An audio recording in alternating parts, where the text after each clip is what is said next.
Hello friends, hope you are well and welcome to the PK tutorial. Today we will discuss about how to remove rows in a column with different type of conditions. So let's start how to do it.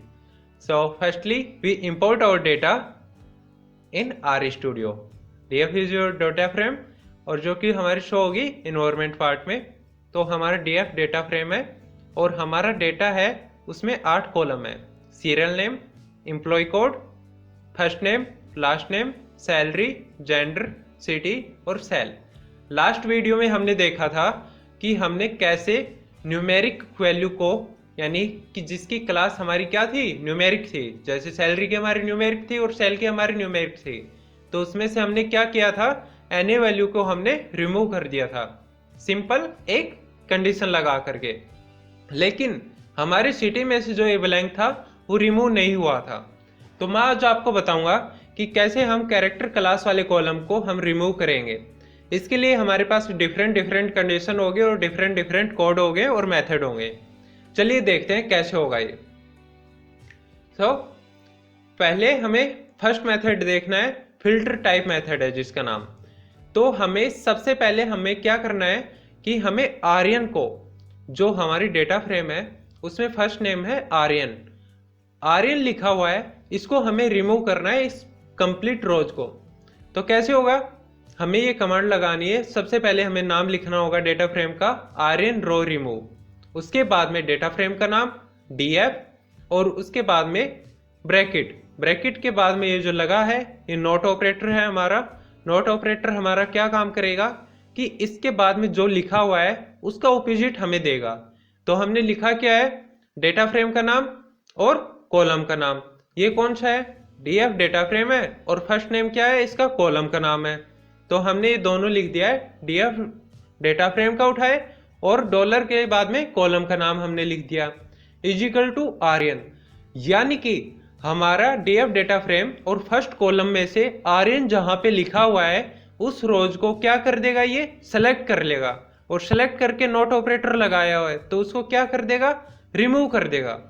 तो हम इसको code को run करेंगे तो हमारे पास में क्या आ जाएगा, एक नई डेटा फ्रेम बन जाएगी आर्यन रो रिमूव के नाम से, जिसमें कितने हमारी रो बच गई, 14 बच गई है। टोटल कितनी थी, 15 थी। तो जो हमारी इसमें फर्स्ट नेम में आर्यन जो है वो रो हमारी कंप्लीट रिमूव हो चुकी है। अब देखते हैं हमें आर्यन की जगह हमें जितेंद्र को भी रिमूव करना है। यानी कि हमें आर्यन को तो रिमूव करना ही है, साथ में हमें जितेंद्र को भी रिमूव करना है। तो ये दोनों कहाँ पे, आर्यन यहाँ पे और जितेंद्र यहाँ पे, इन दोनों को रो को हमें रिमूव कर देना है इस डेटा फ्रेम से। तो क्या करेंगे, सबसे पहले हमने अपने डेटा फ्रेम का नाम लिखा। आप कुछ भी लिख सकते हैं, मैंने एक समझाने के लिए जितेंद्र आर्यन रिमूव के नाम से मैंने एक डेटा फ्रेम बना दी है। इसके बाद में हमारा डेटा फ्रेम का नाम और नॉट ऑपरेटर।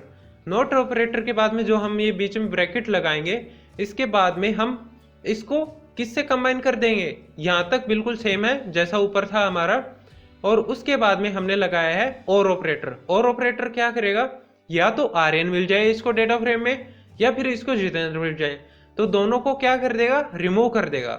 ठीक है, तो हम देखते हैं इसको कैसे करेगा।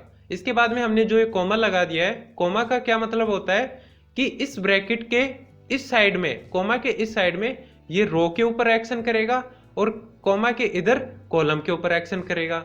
हमें कॉलम के ऊपर नहीं करवाना है, हमें करवाना है किसके ऊपर, रो के ऊपर। यानी कि हमें रो को रिमूव करना है तो हम कोमा को इस साइड में हम एंट्री करेंगे, उसके ऊपर वो काम करेगा। ठीक है, इसको हम रन करते हैं।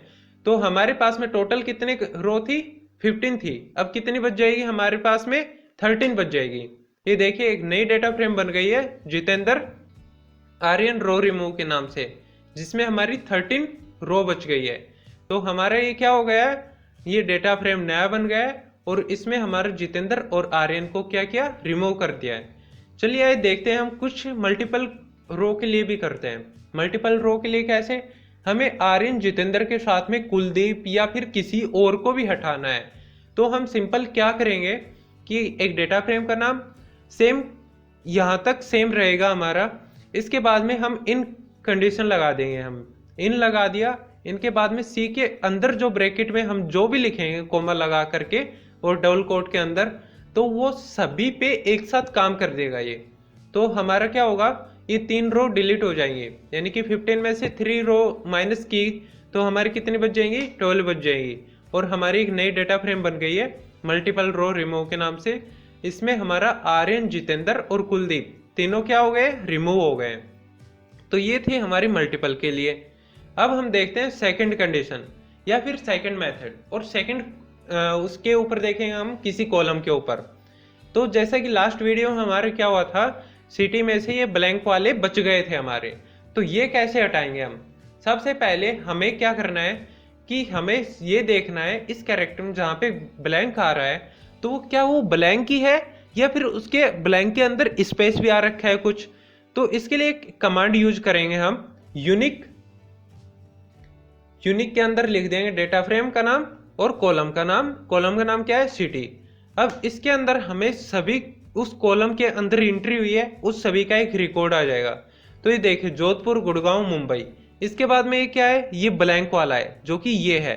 और ये कौन सा है जो स्पेस आ रखा है डबल कोट के अंदर, ये है हमारा ये वाला। यानी कि हमारा इस वाले में जो ब्लैंक दिख रहा है इसके अंदर हमारा स्पेस भी है। अगर हम सिर्फ ब्लैंक ही हटाएंगे तो हमारा सिर्फ ये वाली रो हटेगी, ये वाली नहीं हटेगी। चलिए इसे एग्जाम्पल के रूप में देखते हैं कैसे। ये मैंने एक नई डेटा फ्रेम का नाम लिख दिया है सिटी ब्लैंक रिमूव के नाम से। उसके बाद में एक नया मेथड लगाया सबसेट मेथड। हम पुराने वाले मेथड से भी कर सकते हैं, हम वो चीज सबसेट मेथड से भी कर सकते हैं। तो सबसेट मेथड के अंदर हमने डेटा फ्रेम का नाम लिख दिया है, उसके बाद में कॉमा, इसके बाद में आ जाएगा हमारा सिटी। सिटी के अंदर नोट ऑपरेटर, और इसके बाद में हमने क्या लगा दिया, ये ब्लैंक के लिए लगा दिया। यानी कि ये एक नई डेटा फ्रेम बनेगी सिटी ब्लैंक रिमूव के नाम से, जो कि डीएफ डेटा फ्रेम पे काम करेगी और सिटी कॉलम के ऊपर। और क्या करेगी, जहां पे ब्लैंक है उसको ये नोट मतलब नहीं लेगी। तो इसको मैंने रन किया तो देखते हैं सिटी ब्लैंक रिमूव के नाम से एक नया कॉलम बन गया है। टोटल हमारे पास 15 रोज थी और 14 आ गई है। यानी कि अब हम इसको देखेंगे तो हमारे पास में एक ब्लैंक बच गया है। ये कौन सा बचा है, ये वाला बचा है जो कि स्पेस था। न्यूमेरिक वैल्यू में तो सभी ब्लैंक एक साथ हट जाते हैं चाहे स्पेस हो या नहीं हो, लेकिन कैरेक्टर क्लास के लिए ऐसा नहीं होता है। उसके लिए जितना उसके अंदर स्पेस है हम उसको यहाँ से कॉपी करेंगे, जितना स्पेस है उसको कॉपी करेंगे। जैसे इतना कॉपी किया हमने, इतना स्पेस था। उसके बाद में हमें यहाँ पर इसको पेस्ट कर देना है। तो ये स्पेस यहाँ पे पेस्ट हो गया है। सेम इतना जो है वो हमारा यहाँ तक कमांड है। और उसके बाद में हमने इसको किससे कनेक्ट कर दिया है, एंड ऑपरेटर से कनेक्ट कर दिया है। और एंड के बाद में हमने कॉलम का नाम और स्पेस जितना आ रखा है उसको हमने कर दिया है। तो अभी हमारा क्या हो जाएगा, ब्लैंक वाला हट जाएगा और स्पेस वाला हट जाएगा। यानी कि हमारे पास में कितने रो बचेंगी, 13 रो बचेंगी। तो मैंने सिटी ऑल ब्लैंक रिमूव के नाम से ये कोड रन किया है और ये हमारा इन्वायरमेंट पार्ट में आ गया है सिटी ऑल ब्लैंक रिमूव। और इसमें हमारे कितने रो बच गई हैं, 13 रो बच गई हैं। यानी कि अब हम सिटी में देखेंगे तो हमारे पास में एक भी ब्लैंक नहीं मिलेगा। इसे हम यूनिक के कमांड से देखेंगे तो यूनिक कमांड में भी हमारा एक भी ब्लैंक नहीं आएगा। ये देखे, सिटी नहीं, मैंने सॉरी यहाँ पे मैंने डीएफ डेटा फ्रेम का रन कर दिया है। हमारे पास में जो नई डेटा फ्रेम बनी है वो क्या बनी है, सिटी ऑल ब्लैंक रिमूव के नाम से। तो हमें जो यूनिक लगाना है वो हम किस पे लगाएंगे, सिटी ऑल ब्लैंक रिमूव, इसके ऊपर। और इसके अंदर कौन सा कॉलम है हमारा, सिटी का। तो इसमें हम देखेंगे तो देखे ये डीएफ वाले जो था उसमें तो हमारा ब्लैंक आ रहा है और स्पेस वाला भी आ रहा है, लेकिन इसमें हमारी वो 2 रो हट गई हैं, ब्लैंक और स्पेस वाली, और हमारा कंप्लीट डेटा आ गया है। सो उम्मीद है दोस्तों आपको न्यूमेरिक वाली वैल्यू हटानी आ गई थी, एनए वैल्यू हटानी आ गई थी पहले वीडियो में। अब आपको आ गई है कैरेक्टर क्लास कॉलम में से रिमूव हटानी आ गई। Thank you very much friend, keep watching, don't forget to like, comment, subscribe or press the bell icon. You can also follow us on Facebook, Instagram, Twitter for latest update. So ज़्यादा से ज़्यादा video को share कीजिए और knowledge लेते रहिए। Thank you very much.